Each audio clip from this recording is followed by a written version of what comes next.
Salut les Anacalypsiens, bienvenue dans cette nouvelle vidéo. Alors aujourd'hui, cette vidéo va sortir sur toutes les chaînes.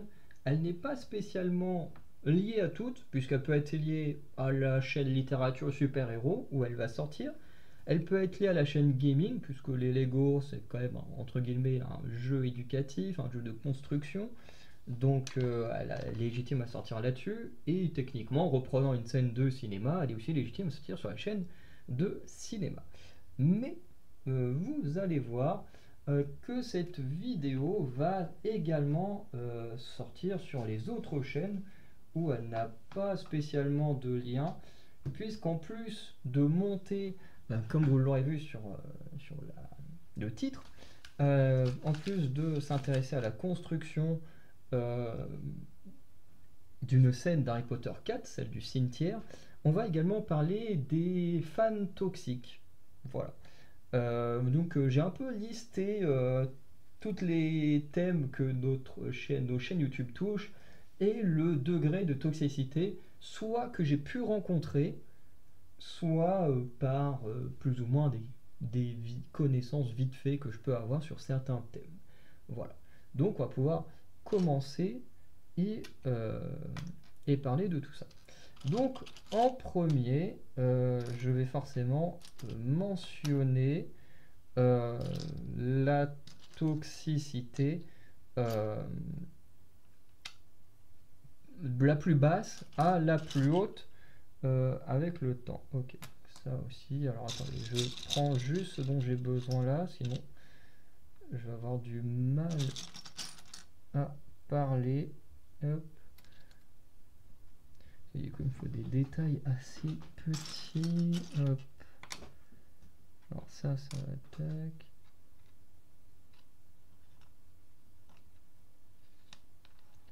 Tac, tac. Donc lui, il est quasiment complet. Harry, hop, tes cheveux, ils sont là. Toi, Peter, ton corps, il est là. Tac, tac, tac. Ah ouais, ça en fait du beau bordel. Ah, on a une baguette marron. Donc, non, baron ou noir? Marron. Tac. Bah oui, Voldemort. Ah si, son corps. Enfin, le bas du corps est là. Le haut de son corps est là. Donc, il me manque les cheveux de Monsieur Pettigrew. Ah bah il me manquait la tête de Harry aussi. J'avais pas fait attention que j'avais pas la tête de mon... Ah bah. Tac. Ah, baguette noire. Là. Il me manque la baguette de Peter. Alors je sais qu'elle est là.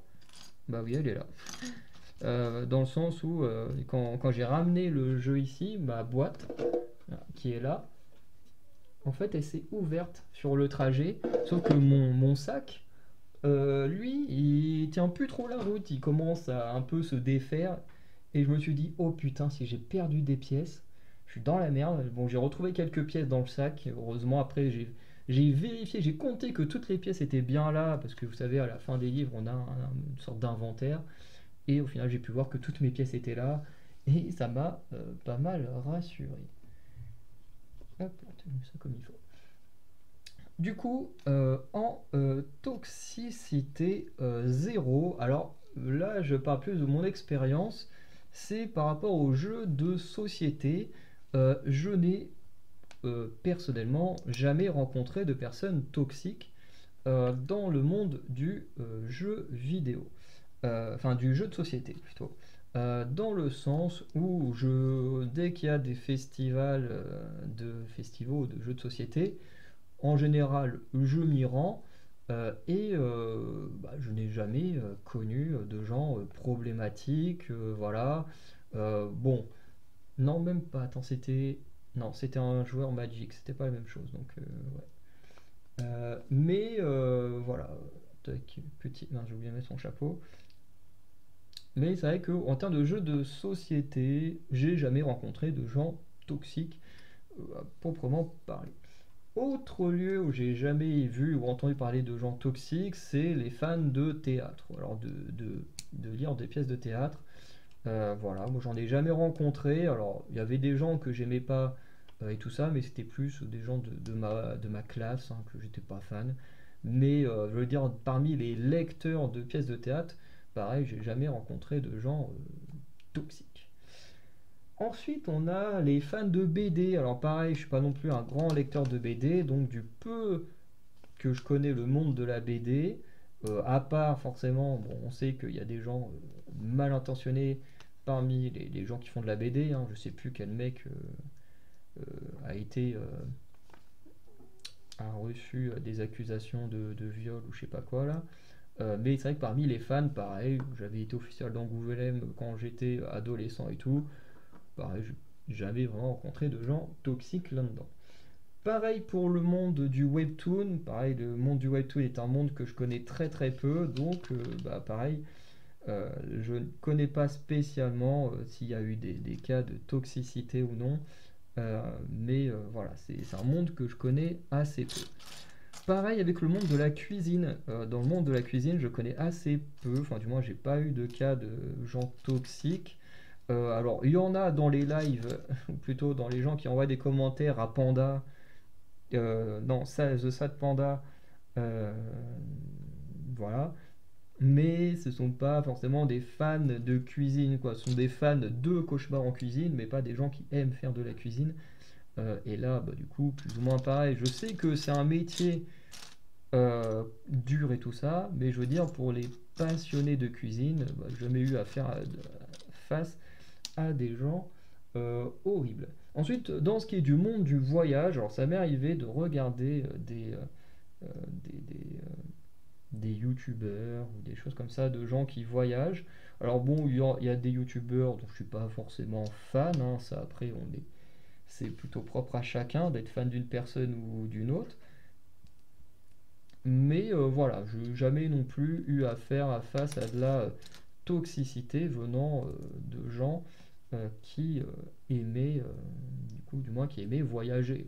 En général, c'est plutôt des vidéos et des gens un peu good vibes, forcément, sauf pour ceux qui veulent dénoncer des trucs ou quoi que ce soit. Par contre, le porte-loin qui est quasiment aussi grand que les persos, c'est un truc de fou. Ensuite, il y a l'aspect créatif, hein, comme vous le savez, j'essaye de créer, d'inventer des choses, et forcément, dans cet aspect-là, pareil, j'ai jamais eu l'occasion de rencontrer des gens toxiques.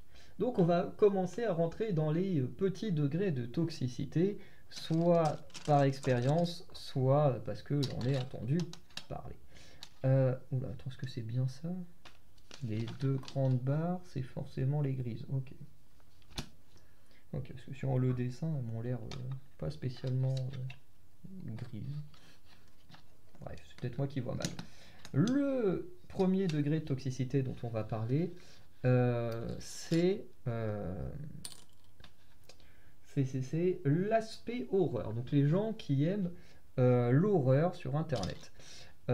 Et du coup, pour moi, le premier aspect de toxicité vient des gens dont, par exemple, FadeUp fait souvent des warnings, c'est ceux qui aiment le gore. Et c'est pour ça que j'ai toujours, enfin j'essaie de mettre l'accent sur ma chaîne où je parle de mes histoires qui me sont arrivées et que j'aurais envie, voilà, de faire des interviews de gens à qui il arrivait des choses un peu particulières. Mais voilà, certes, j'appelle mon truc horreur, un peu comme des films d'horreur qui s'appellent films d'horreur mais qui font plus rire qu'autre chose. Mais c'est plus pour parler d'histoires un peu horribles ou quoi comme ça qui nous sommes arrivés, qui peuvent traumatiser des gens. Certes, d'autres gens, ça va pas forcément les traumatiser, comme la vidéo des traumas de la Gen Z que j'ai vue de Fade Up, où honnêtement, parmi toutes ces vidéos, il n'y a pas grand chose qui m'a vraiment terrifié, hein. Il y a, par exemple, quand il parlait d'Harry Potter 3, il parlait des gens qui avaient été terrifiés par Tante Marge. Alors moi, j'ai été terrifié par le loup-garou, mais Tante Marge, ça m'avait plutôt fait rire, enfant, honnêtement. Mais voilà, du coup, après, on est tous très différents, donc on vit forcément les traumas différents. Et c'est plus ou moins... enfin, mon but, voilà, c'est pas que les gens regardent un truc et qu'ils aient peur, c'est juste de parler d'expérience ou de choses comme ça. Bref. Et c'est vrai que du coup, il y a des gens qui sont juste là en mode oui, on veut du gore, on veut vraiment ressentir des sensations fortes. Alors moi, je suis pas là pour ça. La plupart des youtubeurs ne sont pas là pour ça. Et honnêtement, ce sont des gens euh, qui personnellement, moi, alors, oui, je mets le truc comme il est sur mon bouquin. C'est pas que je veux pas que vous le voyez d'une autre façon, c'est que je le mets de la même façon qu'il est sur le livre. Voilà, pour bien avoir le même repère. Mais du coup, ce que je disais, c'est qu'effectivement, les gens qui aiment le gore et tout ça, qui va avoir des sensations horribles et qui juste des histoires un peu terrifiantes, mais qui eux ne leur font pas peur et du coup qui sont là en mode ouais, du coup vous êtes des fragiles ou des machins et qui veulent absolument voir des trucs horribles, et ben je considère que ces gens sont toxiques pour les fans d'horreur et qui aiment suivre des gens comme Feldup, Victoria Charlton et tout ça, qui racontent des histoires très très horribles hein, pour ce qui s'est passé, mais en même temps assez bonnes à suivre. Bref, c'est toujours horrible de dire que c'est des trucs qu'on aime bien écouter alors que c'est quand même des choses horribles qui sont arrivées à des gens. Bref, après je trouve aussi, bon après là c'est encore un autre cadre, hein, mais que les gens qui aiment ces histoires qui veulent les reproduire, bon là c'est un autre degré de toxicité, mais en général ces gens-là sont devenus des criminels, donc ce sont plus...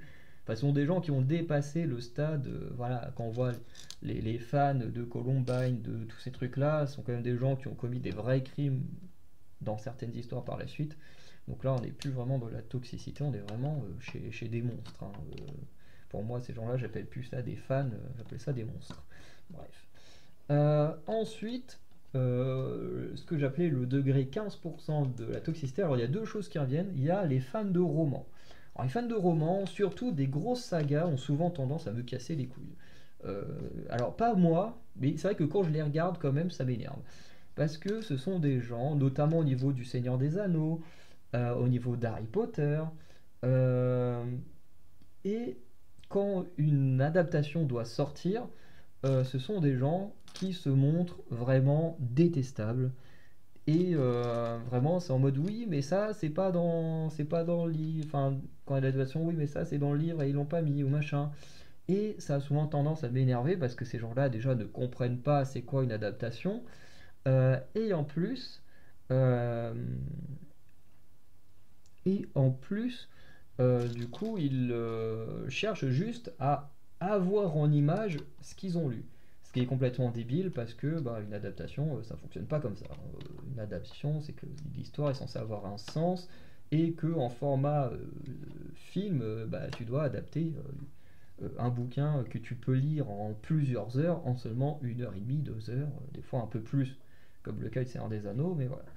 Et tu auras toujours des gens pour critiquer les adaptations. Alors certes, il y en a qui sont vraiment pas bonnes, faut quand même l'avouer, mais quand tu vois encore des gens qui crachent sur les films Harry Potter qui sont vraiment très très bons, qui te demandent d'avoir des scènes qui ne servent absolument à rien dans le récit donné au film, hein. En livre, ça fonctionne, en film, ça fonctionne pas, mais des gens demandent quand même à avoir ces scènes-là, et honnêtement, ces gens-là, je les trouve très toxiques, insupportables. Et, voilà. Bon, c'est pas non plus les gens les plus chiants, hein, mais franchement, à chaque fois que j'en vois, ils me font péter un câble parce que c'est surtout des gens qui comprennent pas c'est quoi une adaptation et du coup qui sont très relous.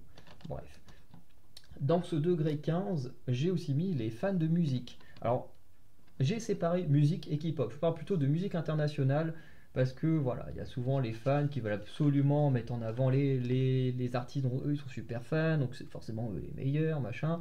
Bon, je trouve toujours ces genres de comportements quand ça dépasse un cadre assez toxique, tant que ça reste dans, euh, dans le respect, pour moi ça va. Mais bon, on le sait tous hein, que souvent dans le monde de la musique, du cinéma, tout ça, ça a souvent tendance à dépasser le cadre, euh, forcément, euh, bah, de tout ça, quoi. Notamment dans le monde de la musique, on a des fans, on a des groupes fans souvent. J'en vois certains des fois, ça me trigger parce que les gens ils ne partagent pas. Et ça, ça existe aussi dans le monde du cinéma. Je vais pas revenir dessus, mais dans le monde du cinéma, je vois ça aussi. Des gens qui se disent fans et qui en fait partagent juste des photos, surtout des chanteuses, hein, à moitié à poil ou avec des gros plans sur les fesses. Et je me dis, mais quoi? C'est-à-dire, vous êtes fan pourquoi? Pour leur cul ou pour leur musique? Enfin, bref. Et j'ai vraiment du mal avec ce genre de gens qui se disent fans. Mais, mais voilà. Et du coup, il y a aussi, alors ça c'est quelque chose dont j'avais entendu parler, après est-ce que c'est vrai ou pas, je ne sais pas, hein, parce que je ne crois pas toujours ce que les gens ils disent sur Facebook, Instagram et tout, mais c'est vrai que certains groupes de musique, notamment les One Direction, auraient été détruits à cause de leurs fans qui étaient trop toxiques. Alors là, c'est plus de la spéculation que je dis parce que j'en ai pas spécialement de preuves, mais c'est des choses qu'on m'a dit sur internet. Et honnêtement, bah, pas que j'ai envie d'y croire, mais c'est juste que, bah, connaissant les fans hardcore des groupes, de chanteurs, même d'acteurs, tout ça, ils ont vite tendance à se montrer très relous et ça m'étonnerait pas qu'ils peuvent en arriver là. Bref. Ensuite, on va passer au degré 20. Au degré 20, pareil, il y a deux trois catégories. Alors, il y a la catégorie cinéma, série, télé, qui est un peu pareil que dans le monde de la musique, hein, sauf que bah, comme je suis plus fan du cinéma, bah, ça me touche un peu plus, donc je les trouve un peu plus énervants. Mais c'est vrai que quand je suis des groupes fans d'acteurs, d'actrices, hein, parce que souvent sur des trucs d'actrices hein, où les gens sont les plus dégueulasses, hein, les plus dégoûtants, euh, ben voilà, où clairement, hein, j'ai un groupe genre fan de Karen Gillan, les gens, il y a pas longtemps, ils postaient un truc juste en mode ouais, j'ai bien aimé ce film, cette série et tout, et oh bah tiens, j'aime beaucoup la tenue à ce moment-là, et la fille à moitié à poil. Bref, c'est un truc avec lequel j'ai beaucoup de mal. Euh, Parce qu'au bout d'un moment, tu dis, la personne, est-ce que tu l'aimes pour ce qu'elle t'apporte dans un film, dans une série, ou est-ce que tu l'aimes juste pour son physique? Voilà, des fois on se pose la question. Après, j'ai aussi du mal avec ceux qui veulent absolument défendre leur œuvre, qui sont absolument en mode ça, c'est un chef-d'œuvre. Si vous l'aimez pas, vous n'êtes pas des vrais fans de cinéma, vous êtes rien quoi. J'ai beaucoup de mal avec les gens comme ça, tu vois. Tu vois, par exemple, moi, je suis un énorme fan du Seigneur des Anneaux, d'Harry Potter. Il y a des gens qui aiment pas, je peux l'entendre. J'en ai rien à foutre. Si ces gens ils aiment pas, bah, tant pis. Hein, s'ils aiment d'autres choses, hein, voilà. Je veux dire, on peut pas tous tout aimer et on peut pas. Les gens peuvent pas tous aimer les trucs que nous on aime. Et les gens qui sont comme ça, je les déteste à un point parce que c'est pas non plus un haut degré de toxicité, mais c'est quand même chiant parce que ces gens-là, en gros, vont apporter une très mauvaise image à la communauté en général. Et ensuite, bah, les gens vont dire, ah bah eux ils sont comme ça, et bah ouais, ils sont tous plus ou moins comme ça alors. Et du coup, bah, les gens qui sont fans de quelque chose peuvent être taxés par d'autres de toxiques, alors que en fait c'est juste parce que bah, une minorité sont comme ça, et, euh, et du coup bah, la majorité reçoit on reçoit, oui, sont reçus un peu de la même manière du coup. Euh, Ensuite, on a toujours dans ce degré 20 les fans de comics. Alors les fans de comics, il y a trois choses euh, que j'aime pas trop dans les fans de comics. À nouveau, ce sont les fans hardcore qui vont défendre à mort des personnages ou des comics en mode forcément ça c'est les meilleurs et tout ça. Encore une fois, j'ai du mal avec ça. Hein. Il n'y a pas de meilleur, c'est juste qu'on a des appréciations différentes. Par exemple, moi je n'aime pas Batman, beaucoup sont hyper fans de Batman. Mon perso préféré de tous les comics confondus, c'est Cyclope. Très certainement que des gens n'aiment pas Cyclope, et je m'en fiche. Hein. Moi je l'aime bien, ça va pas me changer la vie que d'autres n'aiment pas. Hein. Qu'est-ce que j'en ai à foutre? Bref. Mais il y en a, il faut toujours qu'ils défendent à la vie, à la mort. C'est insupportable. Deuxième chose qui m'énerve, là c'est lié au personnage de Batman, enfin aux fans de Batman, je veux dire, c'est que eux, et ça, quand tu veux débattre avec eux, c'est insupportable. Parce qu'en gros, ils sont en mode Batman, c'est le meilleur personnage parce que c'est Batman. Alors déjà, ils sont dans cette guerre en mode machin, c'est forcément le meilleur perso. Et en plus, ils ont jamais d'argument. Les fans de Batman normaux, oui. Les fans hardcore, ils sont insupportables. C'est oui, Batman c'est meilleur juste parce que c'est Batman. Ok, bah déjà, ferme ta gueule. Si tu te lances dans un débat et que t'es pas capable de débattre, bah au bout d'un moment, va te faire voir, quoi. Et ça, j'ai beaucoup de mal avec ce genre de comportement. Et forcément, il y a cette grande guerre Marvel DC Comics qui me saoule honnêtement. Voilà, avec tous ces fans qui veulent absolument que Marvel ou DC soit la meilleure maison d'édition, alors que les deux font des bonnes choses. Et en plus, cette guerre, elle est débile parce que quand on regarde dans le monde du cinéma, il y a autant de gens qui ont travaillé chez Marvel que chez DC, plus ou moins, même dans l'ombre. Du côté caméra, enfin qu'on voit à l'écran un peu moins, mais en dehors de ça, derrière, on le voit, hein, le nouveau boss du DCEU, c'est quand même un ancien réalisateur Marvel. Voilà. Et sans compter que euh, dans les comics, parce que là on est vraiment côté comics, ben, du côté des comics, on a beaucoup de scénaristes, de dessinateurs qui ont changé d'édition. Certains qui travaillent chez Marvel et ensuite chez DC, ou inversement, notamment moi, mon scénariste préféré, Brian Bendis, qui d'abord était chez Marvel, qui a fait des très bonnes choses chez Marvel, et qui ensuite est parti chez DC Comics. Et du coup, tu as des gens qui sont en train de faire la guerre, ce qui veut dire que, en fait, en faisant cette guerre-là, en disant que Marvel est mieux que DC ou inversement, ça veut dire qu'en fait, ils défendent des gens, mais qu'en même temps, ils critiquent, parce qu'en critiquant l'autre maison d'édition, mais que ces gens-là qu'ils aiment, on travaille dans l'autre maison d'édition, en fait, ils critiquent leur travail en même temps qu'ils les mettent en avant. Ça n'a aucun sens. Les fans de comics, sur ces points-là, ont aucun sens. Bref. Ensuite, il y a les fans de jeux de cartes, que j'ai mis à 25%, parce que c'est des trucs qui ont tendance à me faire rage kit, ça. Euh, Parce que les fans de jeux de cartes, déjà, il y en a un qui fait que je vais plus quasiment plus à un magasin à cause de lui. Parce que vraiment, il avait un comportement. Le mec, il avait plus de 30 balais, il avait des comportements. Je pense même un gamin de 5 ans, il se comporte pas comme ça. Qui m'avait saoulé. Apparemment, il y a une fois, quand ma mère avait été chercher le maître d'Anacalypsie pour faire quelque chose au magasin, le mec avait limite fait une crise comme un gamin. Encore une fois, un gamin de 5 ans, on ne fait pas des crises comme ça hein, quand il est bien élevé. Le mec a plus de 30 balais, hein, je le rappelle, hein, qui faisait des crises mais qui pouvait pas finir son petit match de jeu de cartes. Je comprends que c'est chiant d'être coupé dans une pleine partie, mais quand t'as plus de 30 balais, au bout d'un moment, t'es censé être mature, quoi. Bref. Et après, il y a aussi ceux dans les jeux vidéo qui me, qui me saoulent, entre ceux qui font des decks hyper cheatés pour être sûr de gagner, et ça, même en version physique, il y en a des comme ça. Ceux qui mettent 3 plombes à jouer dans les jeux, bref, j'ai beaucoup de mal à jouer avec des gens sur les jeux de cartes. Franchement, si je les connais pas bien, je joue pas avec eux. Notamment en ligne, je joue quasiment jamais avec des vrais joueurs parce que je supporte pas comment ils jouent, leur comportement et tout ça. Bref. Ensuite, les fans de manga, on monte à 30%.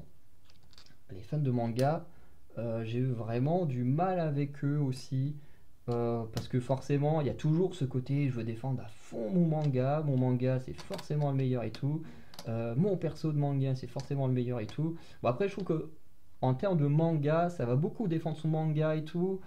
Et encore, à partir de là, encore ça va. Après, il y a le côté que j'aime pas, encore une fois, c'est la sexualisation des personnages dans les groupes de manga. Tu vas toujours trouver des gens en mode à te sortir des vidéos, enfin pas des vidéos, mais des photos toujours très sexy de Nami, Robin et n'importe quel autre personnage féminin. Et ça, pareil, encore une fois, euh, est-ce que tu aimes un personnage de manga juste parce qu'il est dessiné avec des formes exprès pour t'attirer et te faire acheter, ou parce que l'histoire est bonne? Voilà, moi, je veux dire un peu, j'aime bien que les designs soient bien décidés, mais si l'histoire est pas bonne, j'achèterai jamais un manga dont j'aime pas l'histoire, quoi.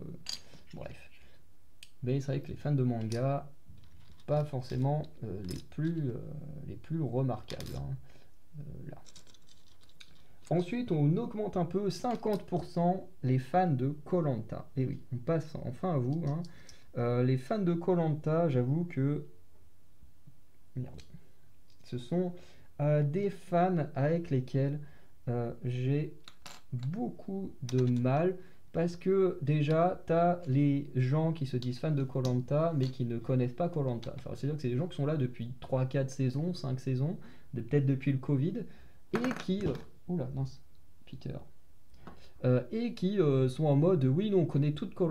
Alors, je dis pas que je connais forcément mieux qu'eux, mais je veux dire, moi j'ai vu koh, j'ai vu toutes les saisons quasiment. Il y en a certaines que j'ai arrêtées en cours parce que c'était pas à mon goût.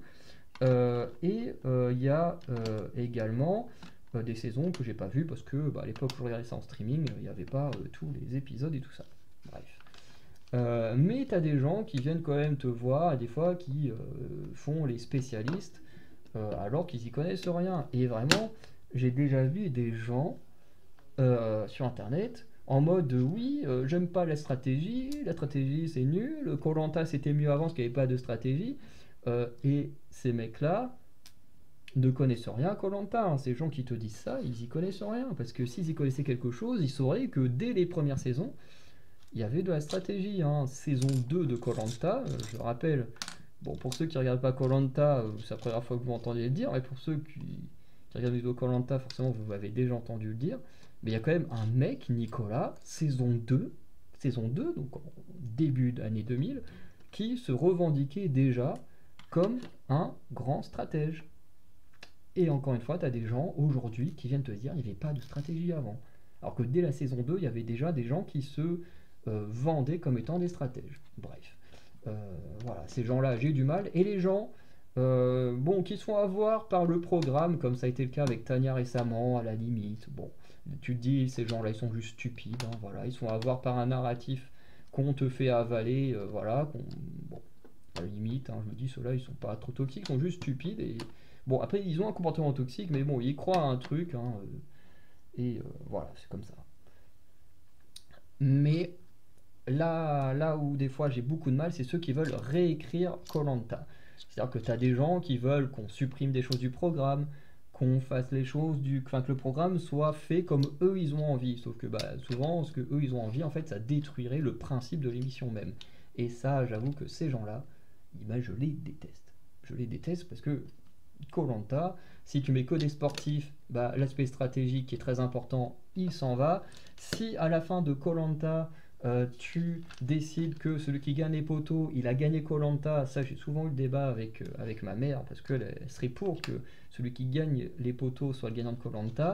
Encore une fois, ça détruit totalement le principe du jeu. Le principe du jeu, c'est que tu survives à tout le monde du début à la fin. Si celui qui gagne les poteaux, il gagne koh, il n'y a plus cet aspect de je survis vraiment à tout le monde parce que bah, le conseil final, on vote pour le gagnant parce que c'est celui qu'on considère qui a fait les meilleurs choix du début à la fin. Bon, c'est pas toujours le cas, hein. Des fois il y a des gagnants un peu par défaut, mais c'est un peu le principe même. À partir du moment où à la fin tu décides de faire gagner une personne juste parce qu'elle a gagné la dernière épreuve, bah c'est nul, parce que déjà, cette personne qui gagnera la dernière épreuve aura pu être emmenée jusqu'au bout, comme on l'a déjà avec Clémence en 2005, qui avait été très loin parce qu'elle suivait le groupe de Mohamed, qui a gagné des épreuves uniquement à la fin, une épreuve plus les poteaux, donc elle a gagné que 2 épreuves en 2005, peut-être 3, 2 ou 3, c'est pas grand chose, c'est pas terrible.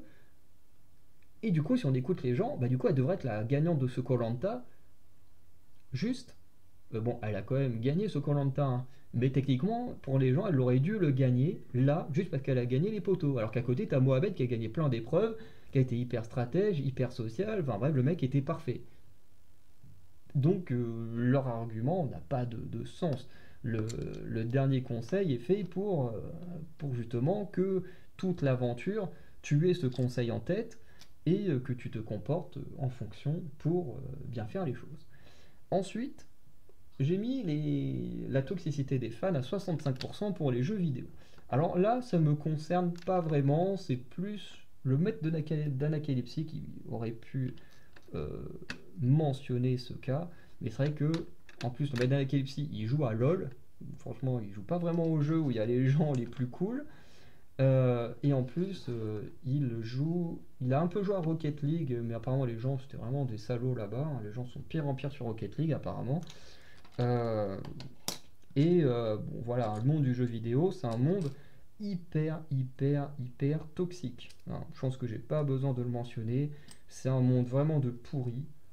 Et voilà, alors après, moi j'aime bien jouer aux jeux vidéo, mais c'est pour ça que je joue que à des jeux vidéo solo. Je joue très peu à des jeux multijoueurs ou à part Fortnite, mais Fortnite je joue plus pour faire des missions et collecter des personnages.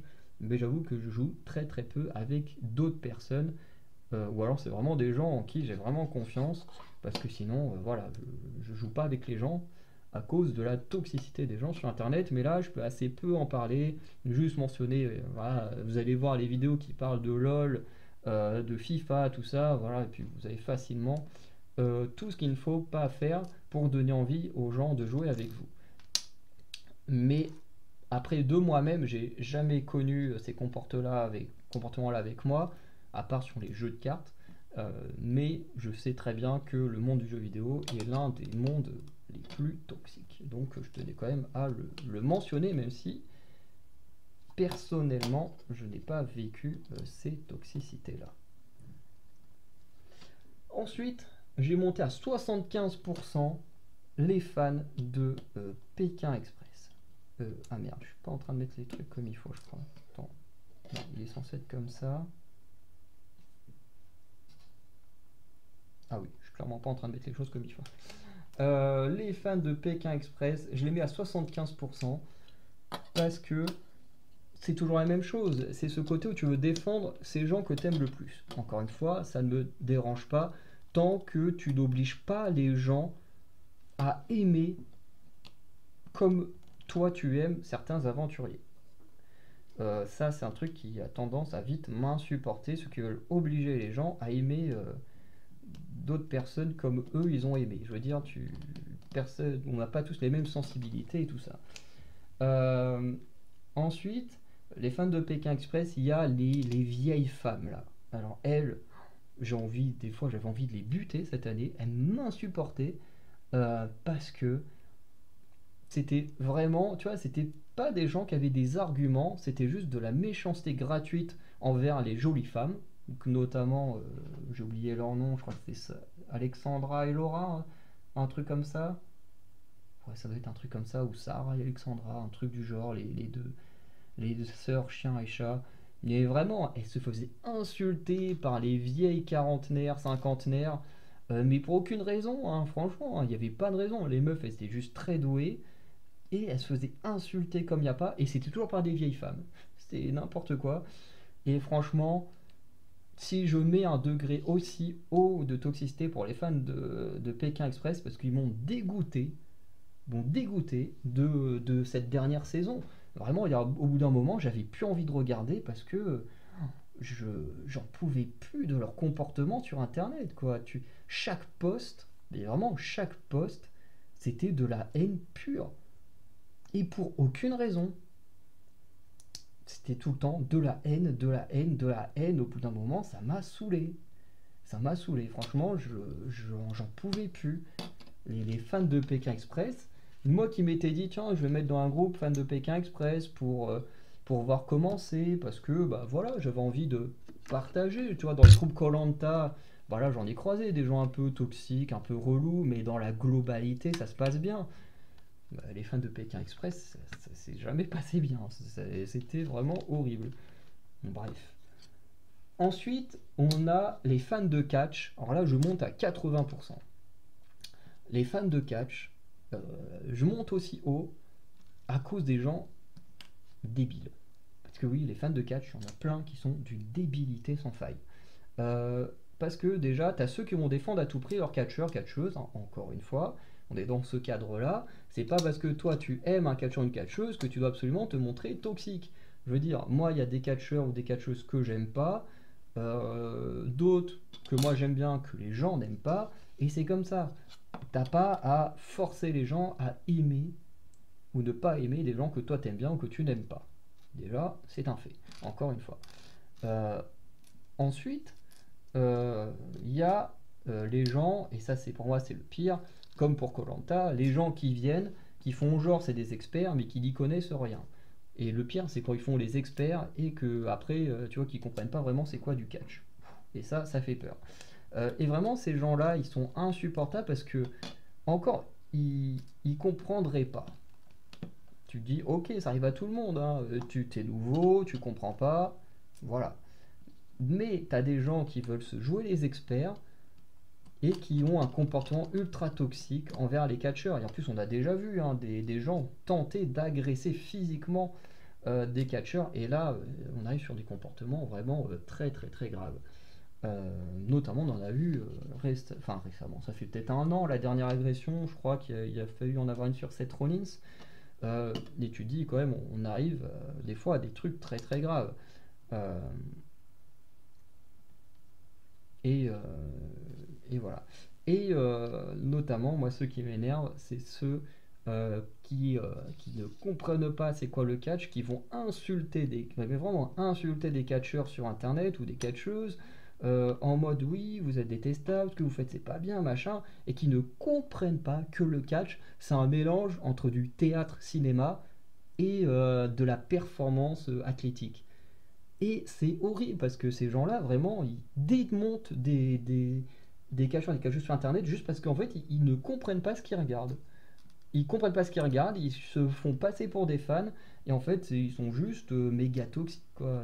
Et franchement, ces gens-là, j'ai vraiment du mal avec eux sur les réseaux sociaux.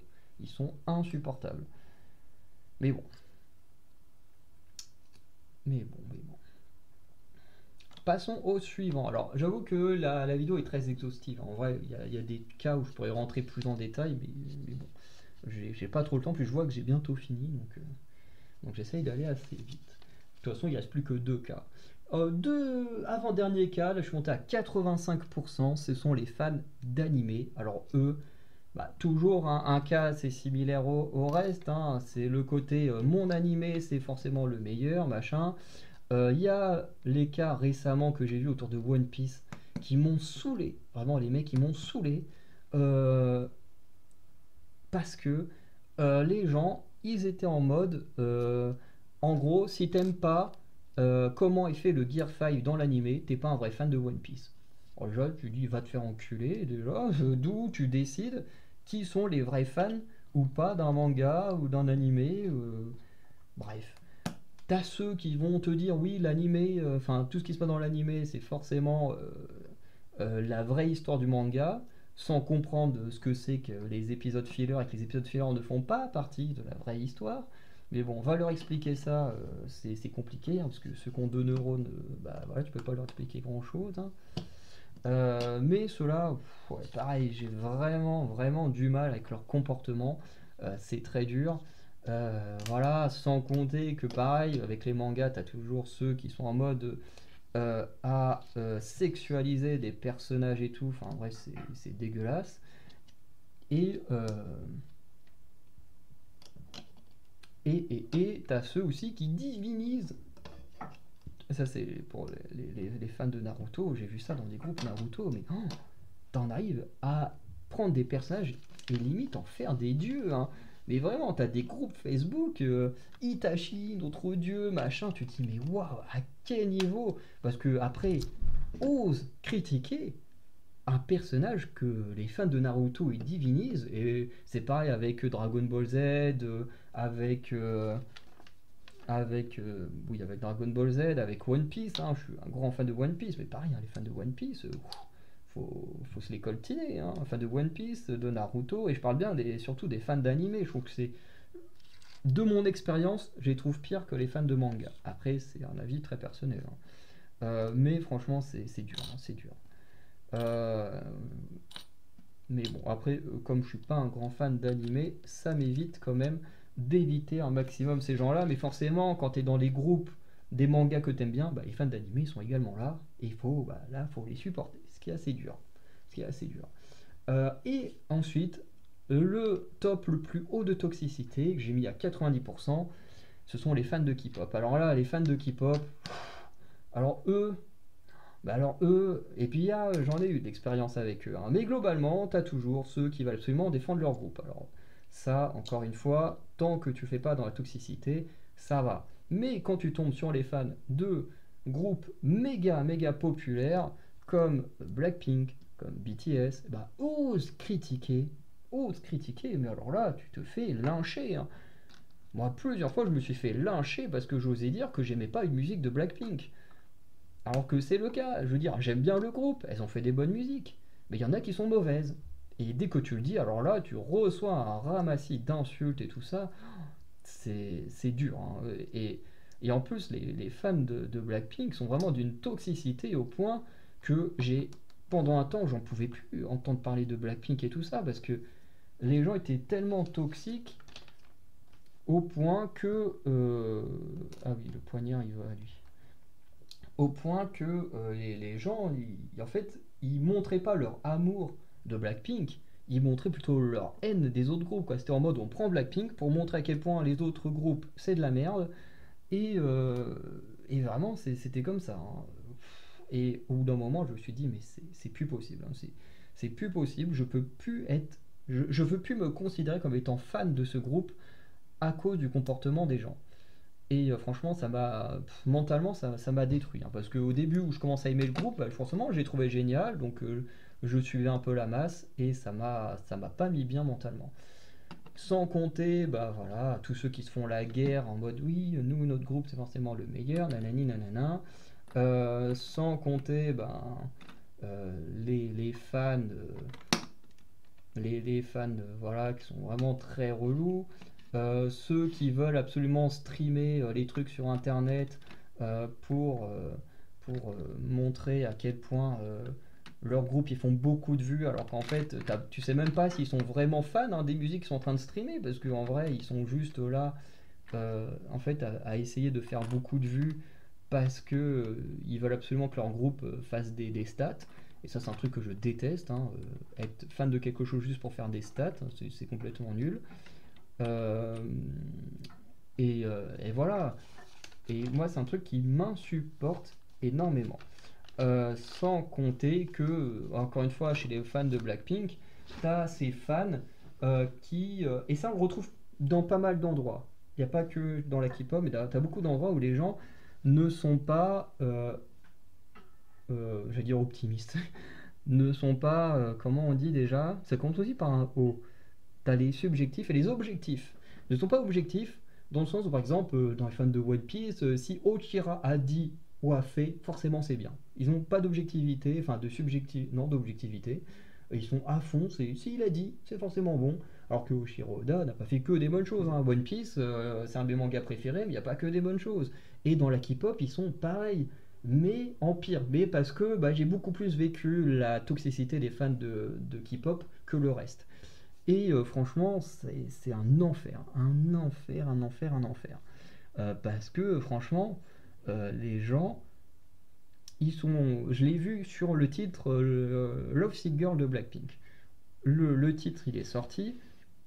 Tout le monde trouvait que c'était nul. Moi, le premier, je trouvais que c'était nul, hein. Franchement, le titre était pas bien, c'est un de leurs pires titres. Tout le monde disait que c'était de la merde sur les réseaux sociaux. Le titre, il a commencé à faire un certain nombre de vues, commencé à atteindre certains millions de vues. Et là, d'un coup, mais vraiment, d'un coup, tout le monde est en mode de Ouah, c'est un des meilleurs titres de Blackpink, c'est trop bien. Et ça m'a saoulé. Je me suis dit, mais quelle mentalité de merde. Et puis là, si tu disais que toi, tu n'aimais toujours pas le titre, bah alors là, tu te faisais insulter, hein. Alors attention, un titre qui fait plusieurs millions de vues, alors là, tu peux plus dire que t'aimes pas, hein, parce que sinon, c'est dire que t'es pas un vrai fan. Et franchement, ça m'a dégoûté pendant un temps de Blackpink. Après, en n'étant plus dans les groupes fans et tout ça, et en réécoutant plus tard Blackpink juste en étant fan de musique K-pop, eh ben, j'ai réappris plus petit à petit à aimer le groupe Blackpink. Mais voilà. Bon, on a plus ou moins terminé avec la toxicité. Si vous voulez que je fasse des vidéos où j'entre plus en détail sur des cas, je le ferai avec grand plaisir. Mais voilà, on va terminer du coup la vidéo là-dessus. Voilà. Donc avec ce petit cimetière d'Harry Potter, avec le Tom Riddle, hein, le perdre du Tom Jedusor. Donc on a Harry Potter ici avec sa tenue de la coupe, avec le porte-loin, hein, que je disais, qui est aussi grand que les personnages, le trophée qui est un porte-loin. Et de l'autre côté, on a du coup un mange-mort qu'on pourrait imaginer être Lucius. On a notre ami Voldemort et du coup Tom, pas Tom, Petit Gros, avec du coup la marmite, avec le sang, l'os qui représente la chair. Alors, le dernier truc, je sais pas à quoi ça correspond. On a le Voldemort miniature, hein, je sais pas trop comment l'appeler ce Voldemort là, mais voilà. En tout cas, j'aime beaucoup cette scène. Donc voilà, on va arrêter la vidéo là sur ce combat entre Harry et Voldemort et ses serviteurs à côté. Bref, dites-moi ce que vous pensez de ce Lego. Honnêtement, je l'aime beaucoup. De toute façon, j'aime tous les Lego que j'ai, hein, parce que je suis un grand fan de Lego. N'hésitez pas à me dire pour vous ce que vous pensez des groupes toxiques. Pour vous, si vous devez faire un classement des groupes toxiques N'hésitez pas à me dire, vous, quel serait votre classement ou quel comportement fait que vous trouvez les gens toxiques. Comme moi, j'ai donné quelques types de comportements où je trouvais que les gens étaient toxiques et que ça me pouvait m'énerver ou me donner moins envie d'aimer quelque chose à cause de ces gens-là. Voilà, n'hésitez pas à me dire tout ça. Voilà, c'était une conversation un peu particulière sur une de mes plus grosses passions, donc c'est un peu bizarre, mais je tenais vraiment à en parler parce qu'il y a eu des comportements toxiques très récents qui m'ont un peu énervé, donc je tenais à avoir cette conversation avec vous. Bref, on se dit tout ça, débattons dans le respect, dans les commentaires, et du coup, je vous souhaite une bonne soirée, et je vous dis à très bientôt les Anacalypsiens. Ciao.